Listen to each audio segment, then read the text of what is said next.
자, 계속 갈게요. 그 다음에 두 번째 가면요. 진주어, 진목적어 역할이라고 나와 있습니다. 여러분, it으로 시작을 하게 되면 우리 it 뒤에 뭐 확인하라 그랬지? 투. 시간, 거리, 두 개. 날씨, 아직도 썼어요? 무게, 영암. 영암. 이 나오지 않을 경우에는 뒤에 뭐가 나와야 된다고요? to, 투. 부정사나 that, 주어 동사가 나옵니다. 그때 it을 뭐라 그래요? 과주. 가주어예요. 영어에서 가주어, 가목적어를 나타낼 수 있는 건 it밖에 없어요. 그래서 우리가 it으로 시작을 하면 뒤에 가서 이 아이들을 확인하고 그렇지 않을 경우에는 투부정사나 that 주어 동사가 나왔는지를 확인하고 이거를 진주어라고 부릅니다. 자, 가주어는 말 그대로 가짜 주어이기 때문에 해석을 하지 않아요. 그것은 이라고 해석하지 않아요. 그래서 여기가 진주어. 얘들아, 주어는 품사 무슨 자리에 무슨 품사 나와요?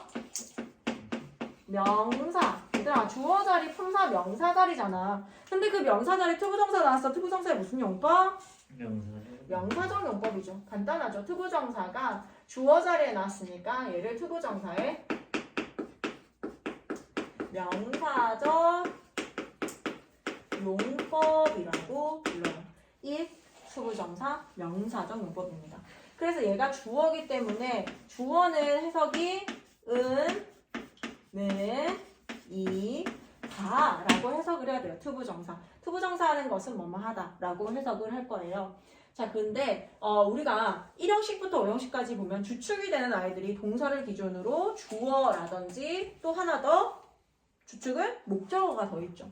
그래서 목적어 같은 경우에는 어떻게 되냐면 주어 5형식 동사 나오고 이 목적어가 나와야 되는 자리에 it이 보인다. 그러면 얘가 목적어 자리에 it이 나왔구나. 그러면 일단 뒤에 목적 보어 나오고 다음 뒤에 투부정사나 that 주어 동사가 나와요. 그때 it을 목적어 자리에 it이 나오면 가짜 목적어예요. 가목적어 it이라고 하고요. 그 다음에 가목적어 나왔으니까 당연히 뭐가 나와야겠어? 진짜 목적어인 진목적어 투부정사가 나옵니다. 얘도 역시 마찬가지 목적어 자리도 품사가 명사기 때문에 투부정사가 명사적 용법으로 사용됐다라고 볼 수 있고요. 그리고 너희가 5형식 동사에는 뭐가 있지 얘들아?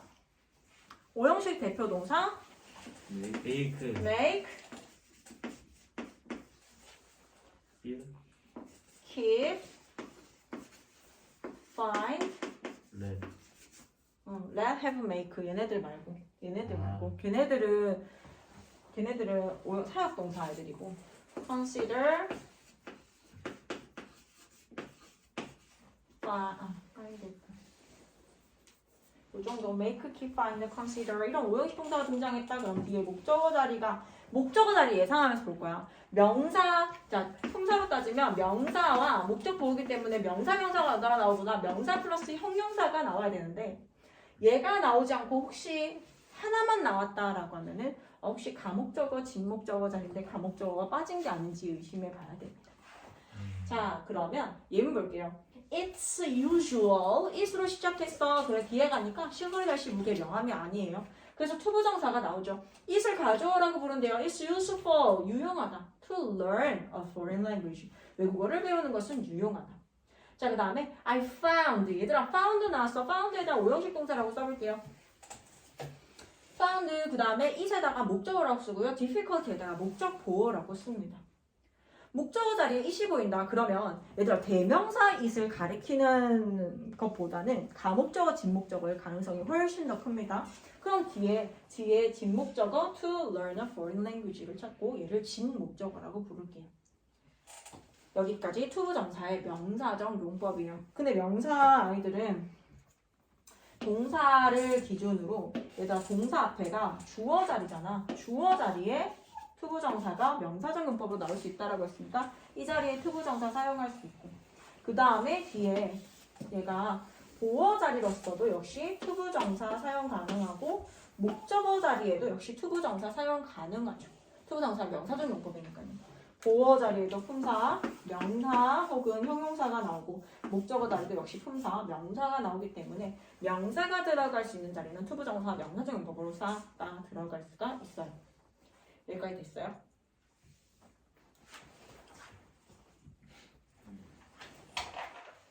다 했어?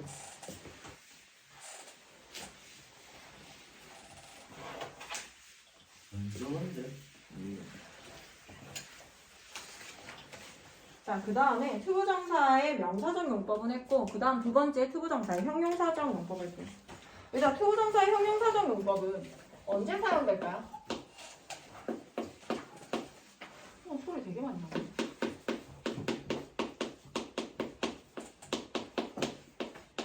얘들아, 형용사적 용법은 말 그대로 얘의 역할은 형용사예요.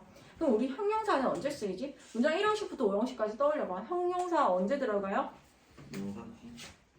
명사 뒤에는 이제 형용사 꾸며줄 때, 명사를 꾸며줄 때 얘기하는 거고 1형식부터 5형식까지 생각해봐. 형용사가 들어간 자리가 어디 있어요? 3, 2형식. 그걸 뭐라 그래? 첫 번째, 보어로 사용되는 경우. 보어로 사용되는 경우는 투부정사가 형용사적 용법으로 보어로 사용되는 경우가 주어, 그다음에 2형식 동사, 그리고 보어 자리는 품사, 명사 아니면 형용사가 나오는데 아까 명사 같은 경우에는 뭐뭐 하는 것이라고 해석이 될 거야. 근데 형용사적 용법으로 사용되는 경우가 우리가 2형식 대표 동사가 비동사잖아. 비동사 쓰고 투부정사를 썼을 때 얘를 B2 용법이라고 그래요.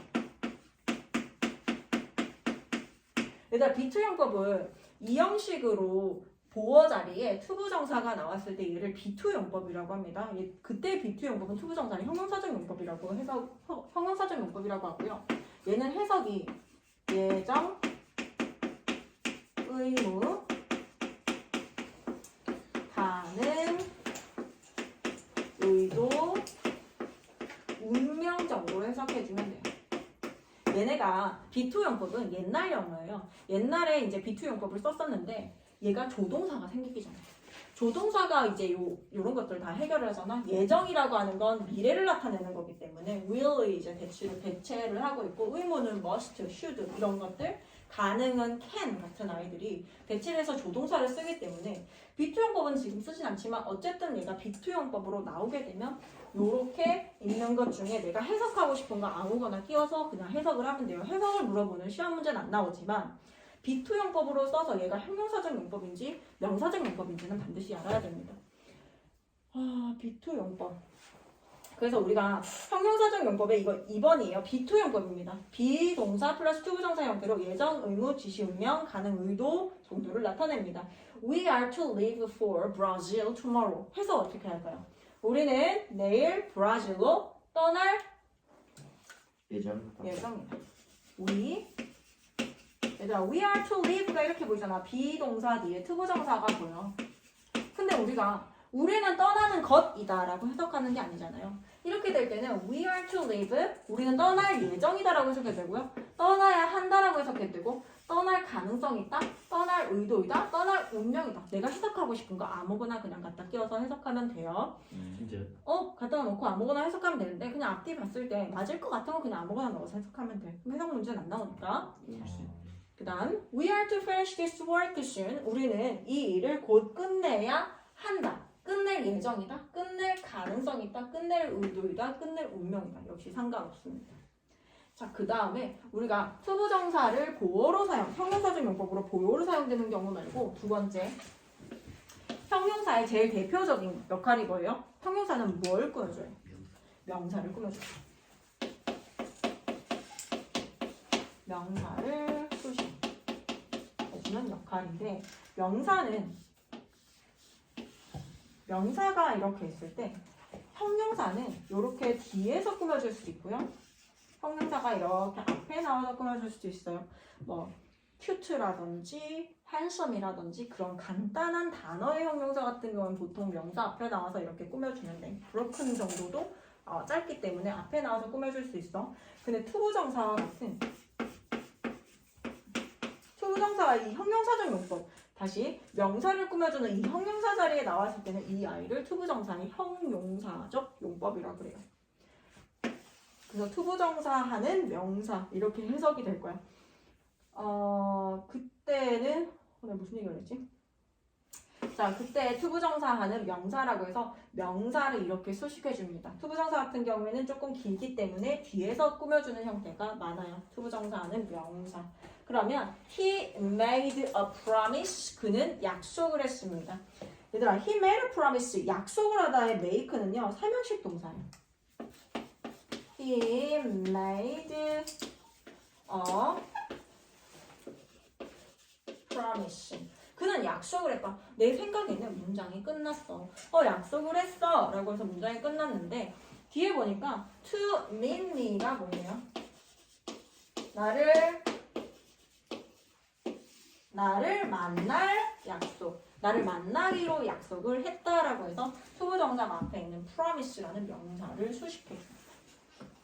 자, 그 다음에 우리가 형용사적 용법이라고 하면 그 형용사만 놓고 봤을 때 예전에 형용사의 용법 두 가지 한 거 생각나요? 형용사의 용법. 형용사의 용법. 생각나는 거 없어? 형용사의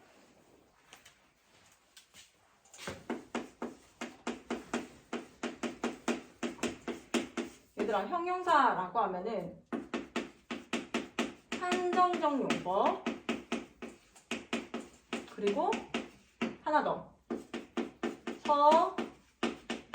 서술적 용법이 있다고 했던 거 혹시 생각나요? 형용사에는 두 가지가 있어요. 한정적 용법과 서술적 용법이 있는데, 자, 한정적 용법은 뭐냐면 명사가 있으면 명사를 앞이나 혹은 뒤에서 꾸며주는 걸 한정적 용법이라고 합니다. 얘가 왜 이름이 이러냐면 명사의 의미를 한정 짓는다라고 해서 얘를 한정적 용법이라고 불러요. 다시 명사를 꾸며주는 경우에는 형용사가 명사의 의미를 한정하기 때문에 이것을 한정적 용법이라고 합니다. 자, 그 다음에 서술적 용법은 뭐냐면 You are handsome이라고 할게요.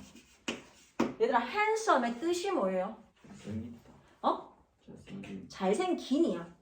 자, 그럼 우리가 해석을 할 때 너는 잘생긴이다라고 해석해요. 너는 잘생겼다라고 해석해요. 너는 잘생겼다. 너는 잘생겼다라고 해석을 합니다. 너는 잘생겼다라고 해석을 해요. 근데 그때 형용사는 원래 잘생긴이라고 해석이 되잖아. 뭐뭐 하다라고 끝나는 건 동사잖아요. 형용사가 마치 동사처럼 해석이 된다라고 해서 얘를 서술적 용법이라고 합니다. 서술이라고 하는 이거는 동사를 뜻하는 거예요. 동사적 용법. 동사적 용법. 다시 서술적 용법이라고 하는 건 얘가 형용사인데도 불구하고 동사처럼 해석이 된다라고 해서 얘를 서술적 용법이라고 부를 거예요. 이거 두 가지 알고 있어야 돼. 형용사의 용법 중 다른 하나를 고른다거나 그런 거 찾을 수 있을 때 잘 쓰일 수 있어. 한정적 용법 명사를 꾸며주는 거. 명사의 의미를 한정한다고 해서 한정적 용법.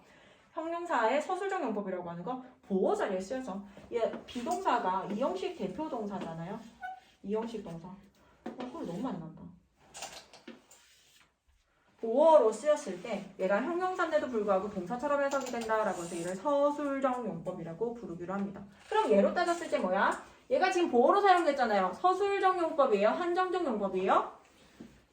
서술적 용법이고요. 얘는 명사를 수식하기 때문에 명사의 의미를 한정 짓는다고 해서 한정적 용법이라고 부를 거예요. 오키도키. 자, 그러면 우리 마지막 부사적 용법입니다. 소동사 이 짧은 한 페이지에 되게 많이 나오거든요.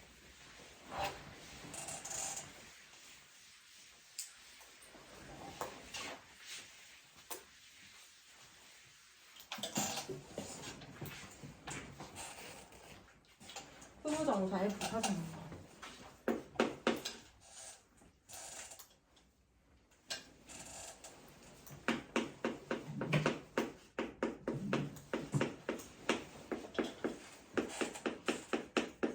얘들아, 부사적 용법이라고 하는 건 말 그대로 얘가 부사로 사용이 되는 거예요. 문장 안에서 부사로 사용되는 거. 그러면 우리 다시 1형식부터 5형식까지 한번 떠올려보자.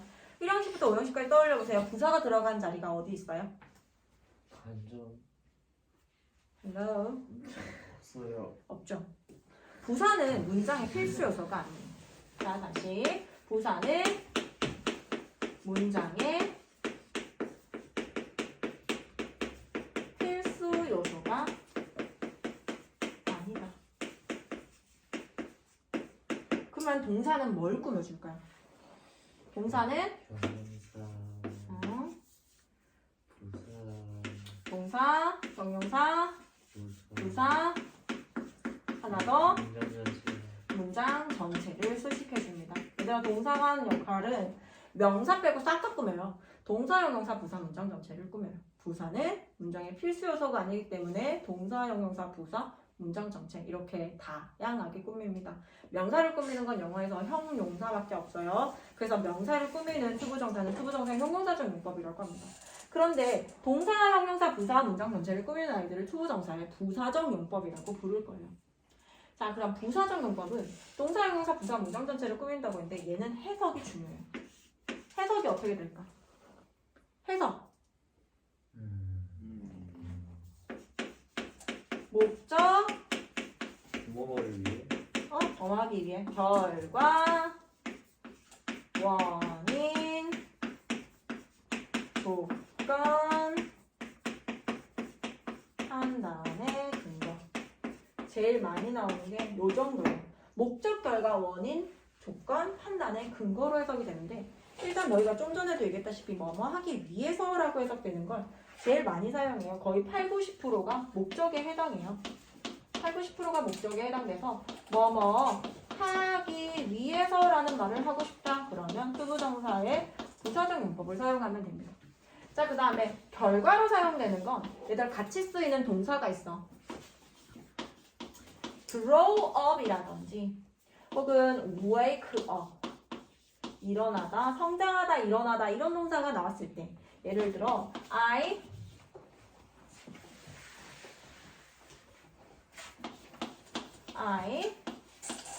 grew up to be a doctor이라고 해볼게요. 나는 자라서 그 결과 의사가 되었다요. 다시 결과라 해석한다 했잖아. 뭐뭐한 결과 뭐뭐다라고 해서 나는 자라서 그 결과 의사가 되었다. 나는 I woke up to be famous라고 해서 나는 일어나 보니까 유명해져 있더라. 일어나고 난 다음에 그 결과 보니까 유명해져 있더라. 대단하네. 자, 그 다음에 원인으로 해석하는 건 뭐냐면 앞에 뭐가 나올까요? 사람의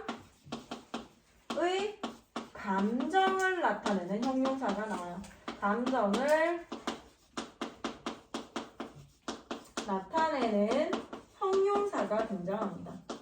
감정을 나타내는 형용사가 등장을 한다는 건 예를 들어 I am happy라고 하면 사실 문장 다 끝났지 얘들아. 주어 동사 보어 나오고 문장 다 끝났어요. 이형식 동사니까 주어 동사 보어. 나 행복해. 근데 영어는 특성상 내가 한 문장을 얘기를 할 때 한마디를 얘기를 할 때 남이 딱 들었을 때 뭔가 딱 그게 그림이 딱 그려지게끔 정확하게 의미 전달을 조금 해줄 필요가 있어요. 뭐뭐 때문에 뭐뭐인 원인으로라고 해서 I am happy to be with you 이러면 나는 너와 함께 있어서 행복해 라고 해서 그 행복한 감정의 원인까지 full sentence로 설명을 해줘야 됩니다. 그래서 이렇게 사람의 감정을 나타내는 거 happy, tired, surprised 라든지 그런 식으로 사람의 감정을 나타내는 형용사가 등장했으면 투부정사가 감정의 원인으로 해석이 되겠구나 라고 생각을 하면 되고요. 자, 그 다음에 조건 같은 경우에 우리 조건문 했었던 거 생각나요? 가정법 보면은 가정법 뒤에 뭐 있어? if, 주어, 동사, 콤마, 주어, 조동사가 나오면 조건으로 해석됐을 가능성이 굉장히 큽니다. 조동사 will, can 혹은 would, could 이런 애들. 그 다음 판단의 근거할 애들은요. 내가 판단을 하면 돼. He must be the thief라고 해서 그가 도둑임에 틀림없어. To know how the accident happened. 그 사건이 어떻게 발생했는지를 아는 걸 보니까 그는 도둑임에 틀림없다라고 했을 때 must 이런 판단을 딱 내리는 게 있으면 판단의 근거에 대해서 투부정사가 부사적 용법으로 설명을 해줍니다.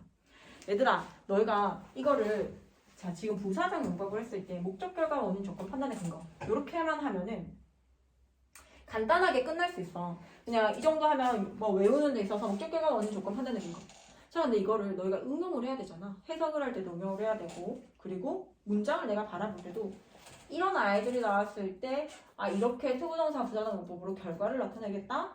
사람의 감정이 나타났네. 투부정사가 감정의 원인을 설명하겠다라는 게 머릿속에 그려지면서 문장을 바라보는 것과 그렇지 않은 건 큰 차이가 나. 그래서 그냥 이렇게만 딱 정의만 딱 가지고 보면은 너희가 그 응용이 안 되고, 하지만 얘네들을 안다라는 건 너희한테 무기 하나씩 다 들어가는 거거든. 그만큼 많이 쓰이는 아이들이 나오는 거고, 이거를 많이 안다라는 건 너희한테 정말 큰 이점으로 작용할 거예요. 그래서 좀 처음에 공부할 때는 좀 힘들더라도 알아놓으면 너무너무 좋아.